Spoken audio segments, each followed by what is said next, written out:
Hey guys, and welcome to another huge episode of Triggered. I hope you're all doing well and that you had an incredible Easter weekend.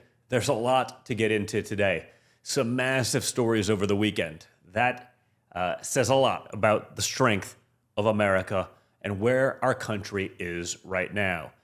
And about really never leaving a man behind. A U.S. service member was trapped behind enemy lines 200 miles into the border of Iran, inside the mountains there, being hunted by our enemies. And the United States military went in and got him out.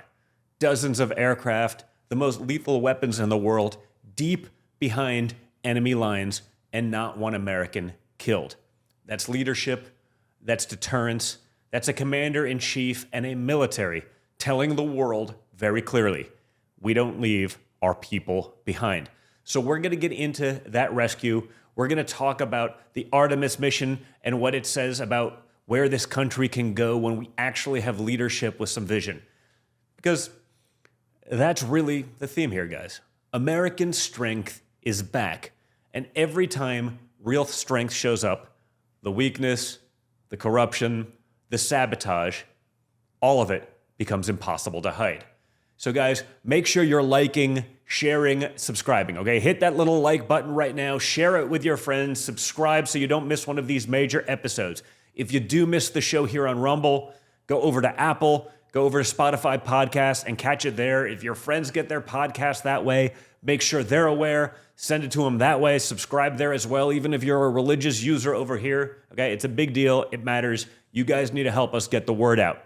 For all of the top headlines that we cover on the show, go over to my news app, MXM News, like minute by minute, MXM, where you can get the mainstream news without the mainstream bias. And of course, don't forget about our brave sponsors for having the guts to support this program. Okay, guys, it's important. Support those who share your values. It's not easy to support this kind of programming in this day and age, so check out those who actually have the guts to do that. And if you can, and if it makes sense for you, support them.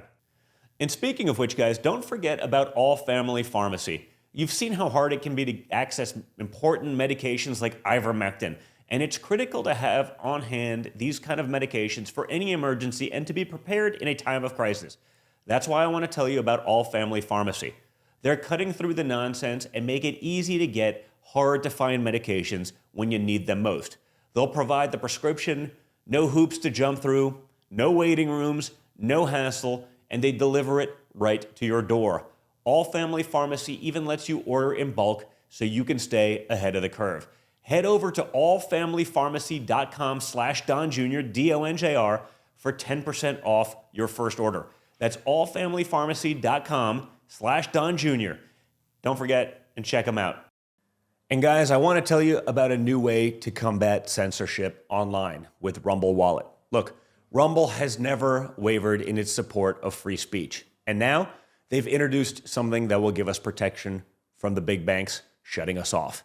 So that's why they launched the Rumble Wallet, a wallet that no one can cancel, and a wallet that supporters can use to instantly tip creators without any middlemen taking any cuts. With Rumble Wallet, you control your money. Not a bank, not a government, not a tech company, not even Rumble can touch it. It's yours. And it's only yours. You can even buy and save digital assets all in one place. So download the Rumble Wallet today, open an account, and step away from the big banks for good. Just go to wallet.rumble.com or search Rumble Wallet in the App Store. Again, that's rumble.wallet.com. Check it out. Now, let's get into all the top headlines. We have to start with the rescue operation out of Iran, because this is one of those stories that really, man, it cuts through everything. Here's the latest from the White House earlier today on a historic rescue of one of our soldiers who survived in the mountains of Iran for days before being rescued. Late Thursday night, an American F-15 fighter jet went down deep inside enemy territory in Iran while participating in Operation Epic Fury, where we're doing unbelievably well, at a level that nobody's ever seen before. The entire country can be taken out in one night and that night might be tomorrow night. Both members of the crew ejected from the aircraft and landed alive on Iranian soil. I immediately was asked to make a decision. I ordered the U.S. Armed Forces to do whatever was necessary to bring our brave warriors back home. A risky decision, because we could have ended up with 100 dead as opposed to 1 or 2. It's a hard decision to make. But in the United States military, we leave no American behind. We don't do it. Within hours, our armed forces deployed 21 military aircraft into hostile airspace, many flying at very low altitude, being shot by bullets. You bring rifles into play when you're going that low, but there are also certain advantages. And in broad daylight over Iran for 7 hours, at times facing very, very heavy enemy fire. We have a helicopter that's got a lot of bullets in it. It's amazing. We just realized how good those weapons are. Those our machines are. Nobody has the equipment that we have, and nobody has the military that we have. Not even close. We're the most powerful military anywhere in the world by far. The flight crews and warfighters aboard those aircraft took extraordinary risks to rescue their fellow service members. This first wave of search and rescue forces successfully located the pilot of the F-15, and he was extracted from enemy territory by an HH-60 Jolly Green II helicopter. Fabulous machine, as our warriors faced gunfire at very close range. It's amazing that when you look at the machinery, what happened, that nobody was even injured. Meanwhile, the second crew member, a weapons system officer, highly respected colonel, had landed a significant distance away from the pilot. When you're going at those speeds, even if you go out 2 or 3 seconds later, it's miles and miles away, because you're going fast.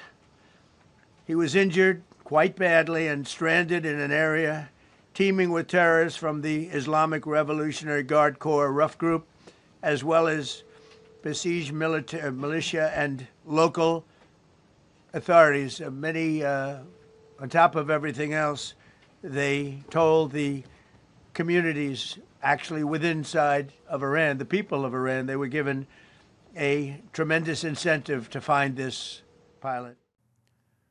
This was a remarkably courageous and brave man, and all of the people, frankly, who went in there to get him out. The same thing. From all corners of the military. We created a massive deception and misdirection campaign to thwart the Iranians, even took out some of our own planes because we didn't want to leave vulnerable technology behind. Just think about what it takes to do that.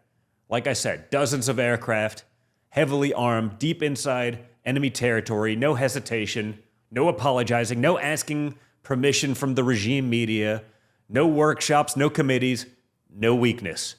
They went in and they got our guy. According to the White House, this was the first time in military memory that 2 U.S. pilots have been rescued separately deep in enemy territory. That's not just competence, guys. That's dominance. That's what real deterrence looks like. And compare that to the years we just lived through.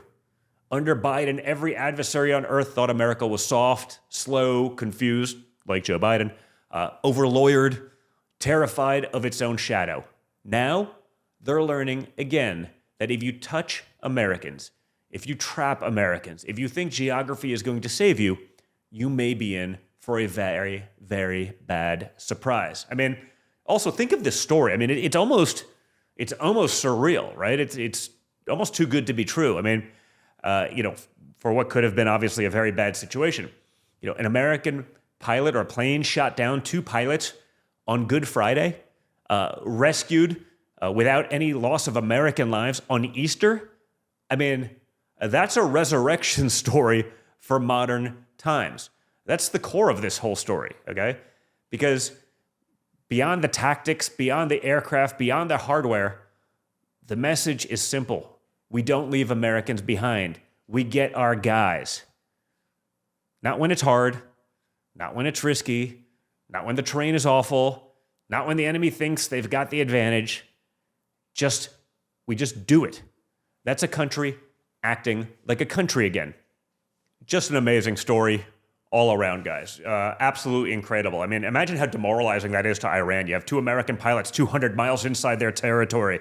You know, they're sending out $1 million bounties to try to capture them. And we go in there without losing an American life, get them all out. I mean, that's dominance, okay? That shows you a lot. And I imagine they can't be thrilled that we were able to do that. And when people see that and their own military forces understand what they're up against, that we can pull off that kind of mission, I imagine that changes a lots of hearts and minds as well.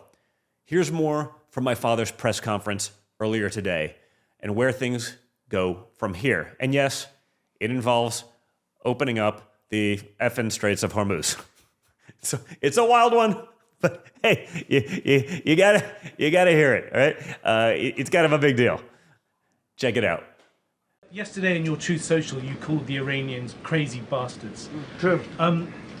What is your response to critics who say that I don't care about critics. What is your response to critics who say that it is your mental health that should perhaps be examined as this war continues? I haven't heard that. But if that's the case, you're going to have more people like me, because our country was being ripped off on trade, on everything for many years until I came along. So if that's the case, you're going to have more people. Guys, I know not everyone likes the profanity. Sometimes, you're going to feel your way about it. But there is a really interesting George Patton quote that I think perhaps may have resonated with my father when he sometimes uses that stuff to really drive the message home. Patton says, "When I want my men to remember something important, I really need to make it stick. I give it to them double dirty. It may not sound nice to a bunch of little old ladies at an afternoon tea party, but it helps my soldiers remember.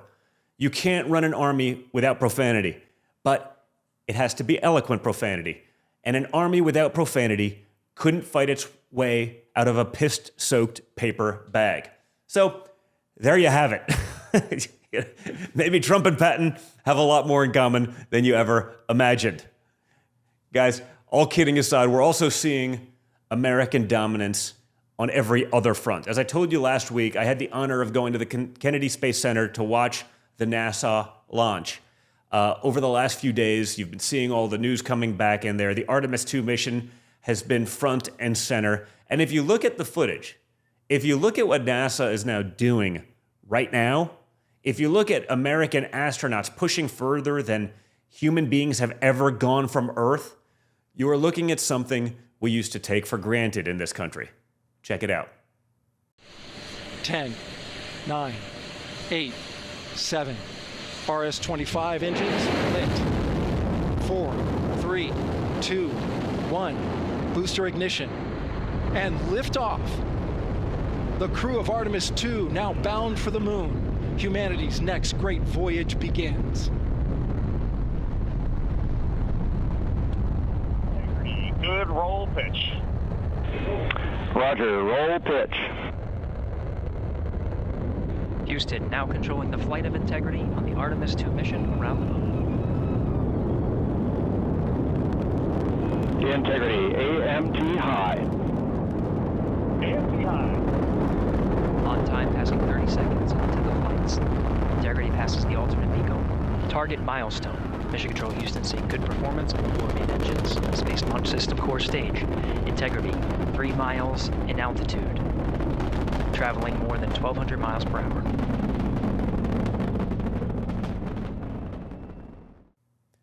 We used to assume America would build the future. We used to assume we would lead in science, in engineering, in ambition, and in national purpose.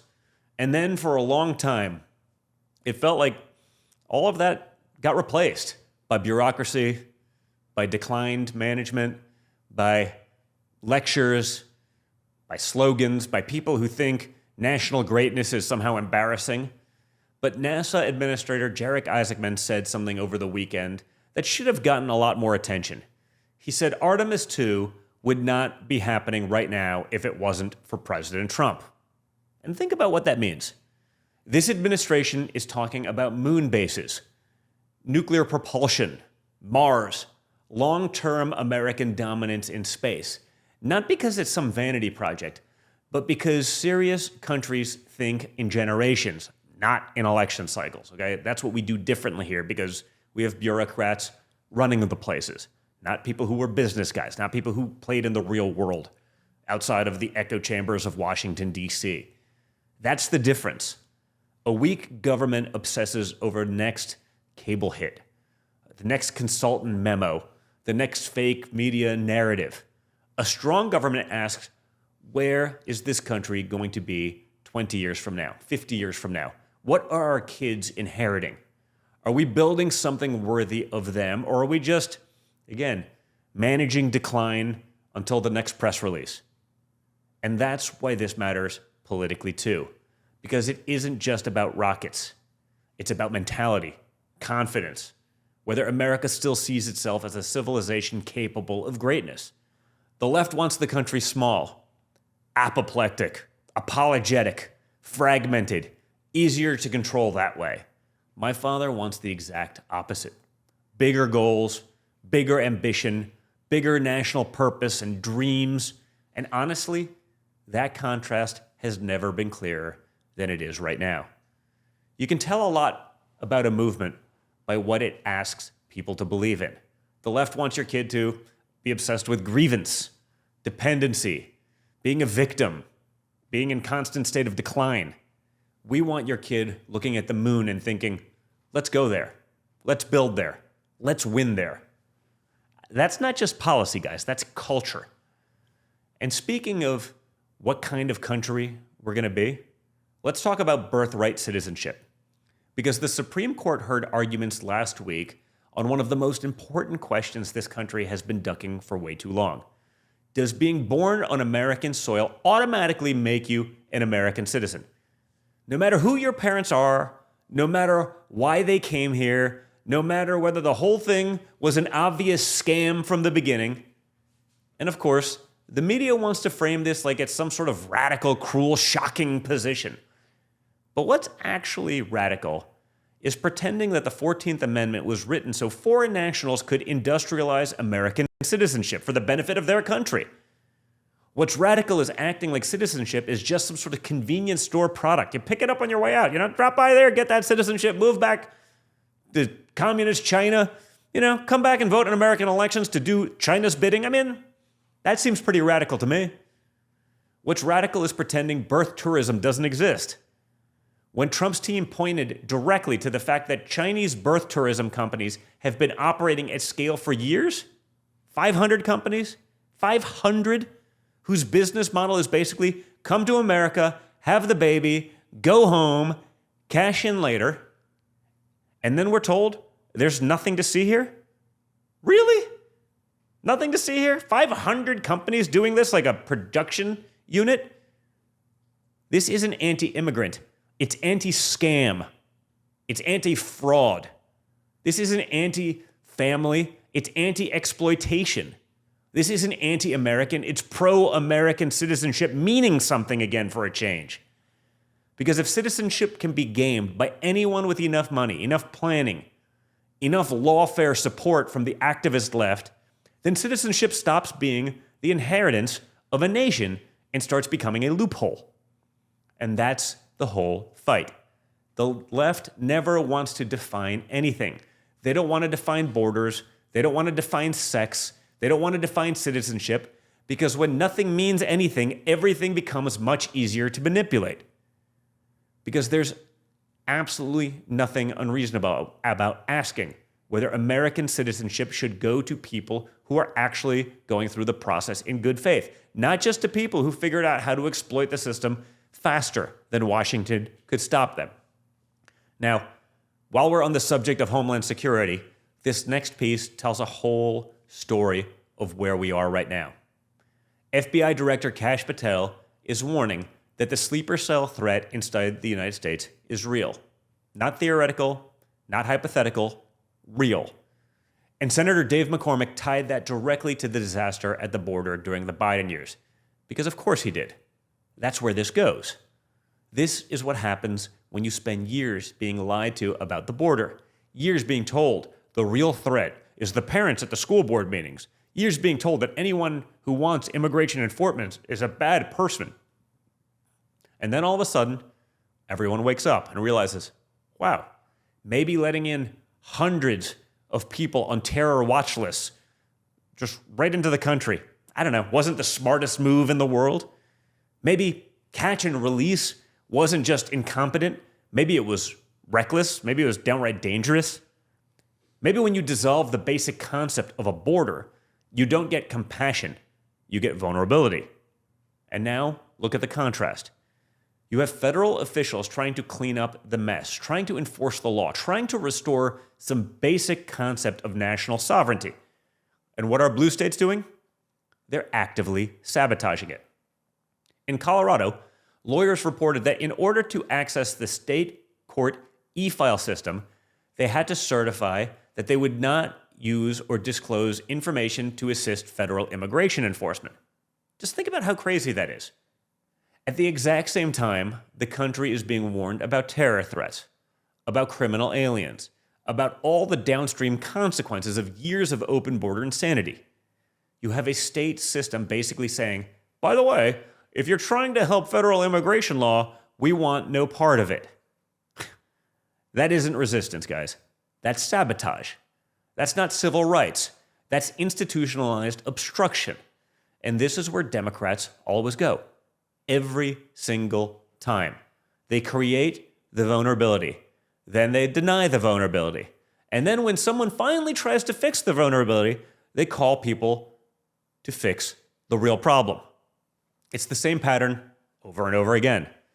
Create chaos, normalize chaos, criminalize anyone who tries to restore order, and that's why these stories matter together. Because one story is the warning, and the other is proof that the left still hasn't learned a damn thing. They still think immigration law itself is the problem. Not the fentanyl, not the gangs, not the terrorists, not the people gaming asylum, not the local systems collapsing under the strain. No. In their worldview, in the Democrats' worldview, the real villain is the person trying to enforce the law. It's insane and it's dangerous. And speaking of dangerous and disgusting, and what fraud actually looks like when it turns human suffering into a business model, federal prosecutors just exposed a massive hospice fraud scheme in Los Angeles that is one of the most revolting things you'll see in a long time. Okay, we've been talking about this for a lot, and it always gets worse. Healthy patients allegedly recruited into hospice programs, cash kickbacks, fake care, and more than $50 million ripped off from taxpayers through Medicare. You can't make it up. Just stop for a second and think about the moral depravity here. Hospice care is designed and supposed to be about dignity, comfort, compassion in the final chapter of a life, treated with seriousness, humanity, humility. And these animals allegedly turned it into a cash machine, not for dying people, for healthy people. Sign them up, build a government, collect the money, move on, rinse and repeat. And it's the perfect symbol of what fraud looks like in a morally broken system. Nothing is sacred. Not death, not suffering, not taxpayer money, not medical care, nothing. And this isn't some one-off weird story. That's the bigger point, guys. We've seen the same thing in unemployment fraud, in Medicaid fraud, in some health scams, in nonprofit grifts, in housing, in education, in immigration. Everywhere Democrats build giant unaccountable bureaucracies, the parasites move in and they take over. Everywhere they replace standards with slogans, the scammers show up immediately and take advantage of it. Everywhere they decide compassion means zero scrutiny, criminals hear one thing: free money, baby. Show me the money. Stolen from taxpayers, stolen from Medicare, stolen from the dignity of people who actually need end-of-life care. That's the truth. And once again, where is this happening? California. Of course it is. Because California is no longer just a badly governed state. It's a lab experiment for institutionalized fraud. And that takes us right into the next story. We talked the other day about the reporting showing the sheer scale of fraud under Gavin Newsom's leadership in California. And the more you look at it, the uglier it gets.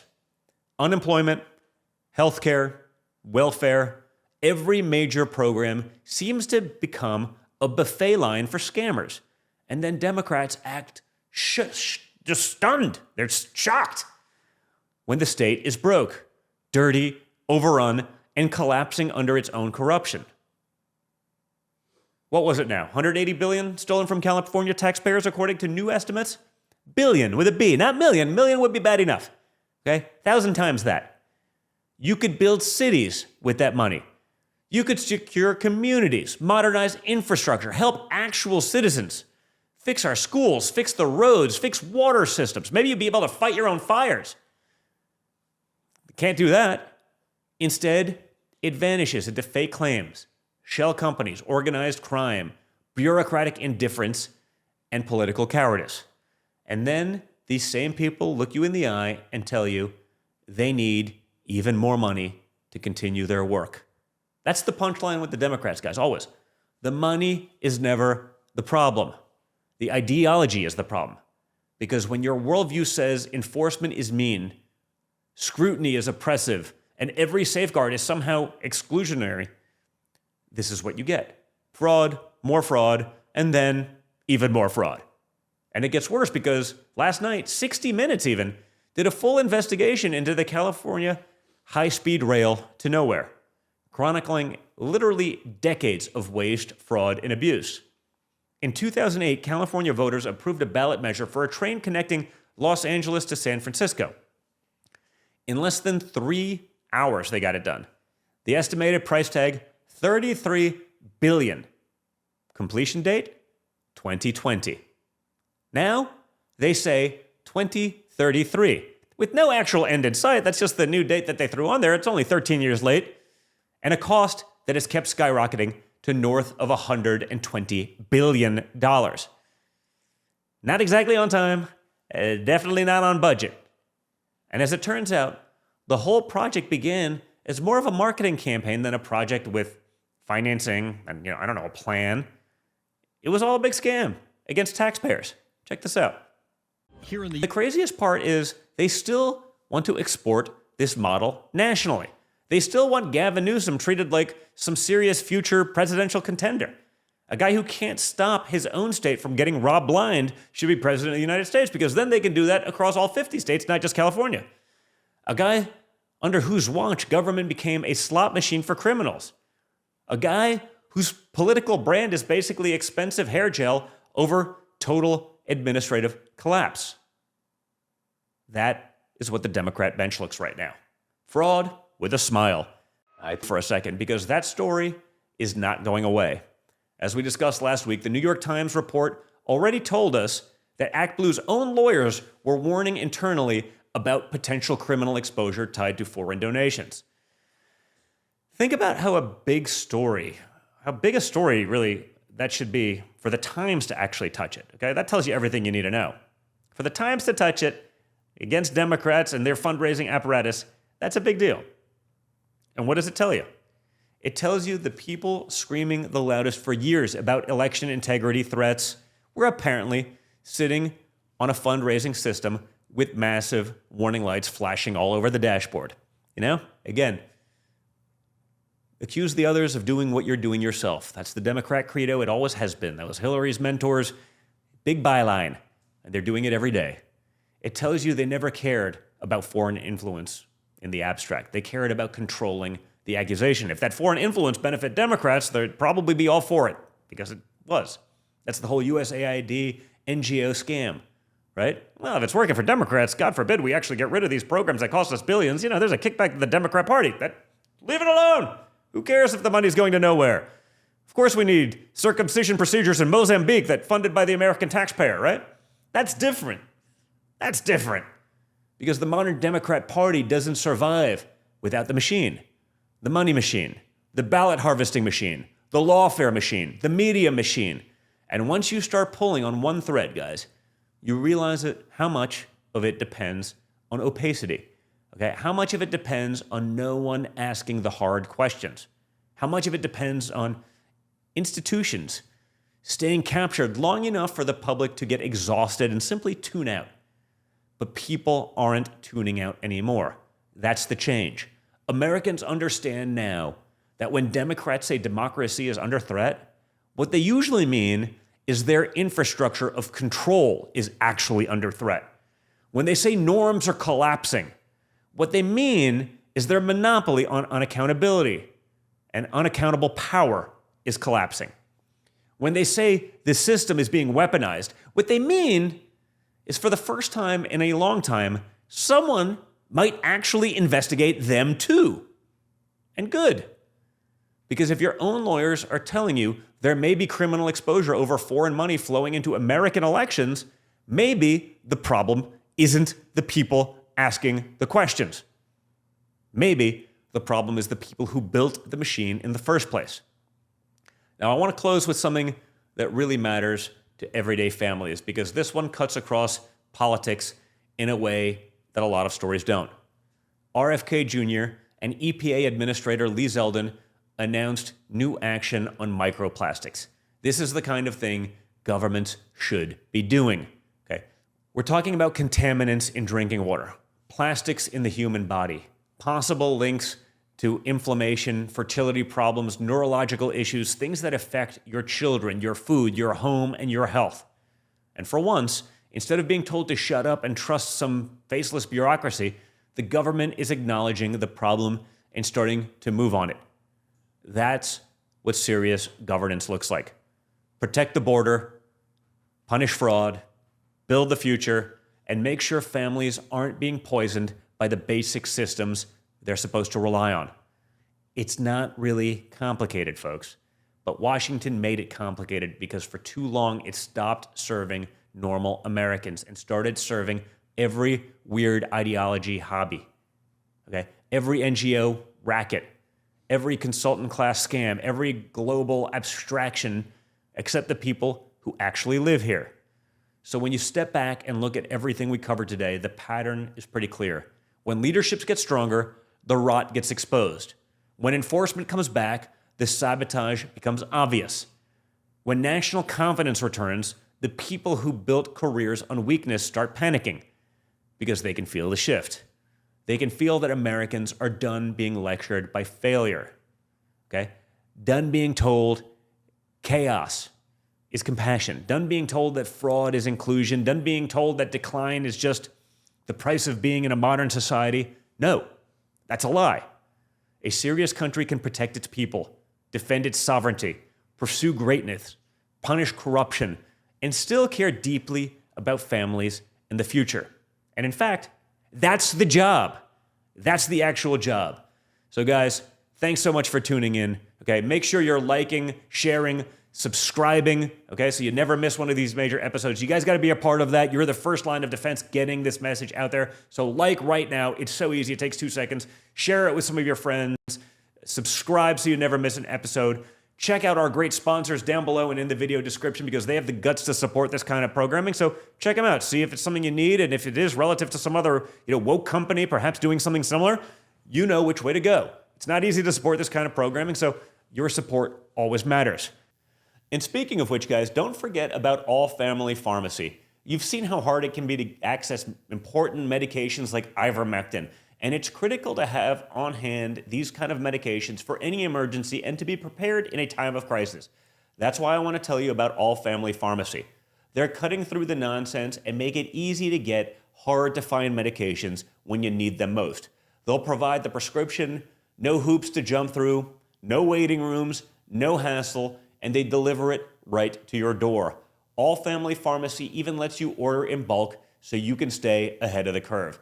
Head over to allfamilypharmacy.com/Don Jr., DONJR, for 10% off your first order. That's allfamilypharmacy.com/Don Jr. Don't forget and check them out. And guys, I want to tell you about a new way to combat censorship online with Rumble Wallet. Look, Rumble has never wavered in its support of free speech. And now they've introduced something that will give us protection from the big banks shutting us off. So that's why they launched the Rumble Wallet, a wallet that no one can cancel, and a wallet that supporters can use to instantly tip creators without any middlemen taking any cuts. With Rumble Wallet, you control your money. Not a bank, not a government, not a tech company, not even Rumble can touch it. It's yours, and it's only yours. You can even buy and save digital assets all in one place. So download the Rumble wallet today, open an account, and step away from the big banks for good. Just go to wallet.rumble.com or search Rumble Wallet in the App Store. Again, that's rumble.wallet.com. Check it out. Download the Rumble app on your smart TV so you can watch with the whole family. Check us out on Apple, Spotify, again, all those things. But like, share, subscribe, get it done. And as always, guys, stay strong, stay informed, stay engaged, and always stay a little bit triggered. I'll talk to you all again very, very soon.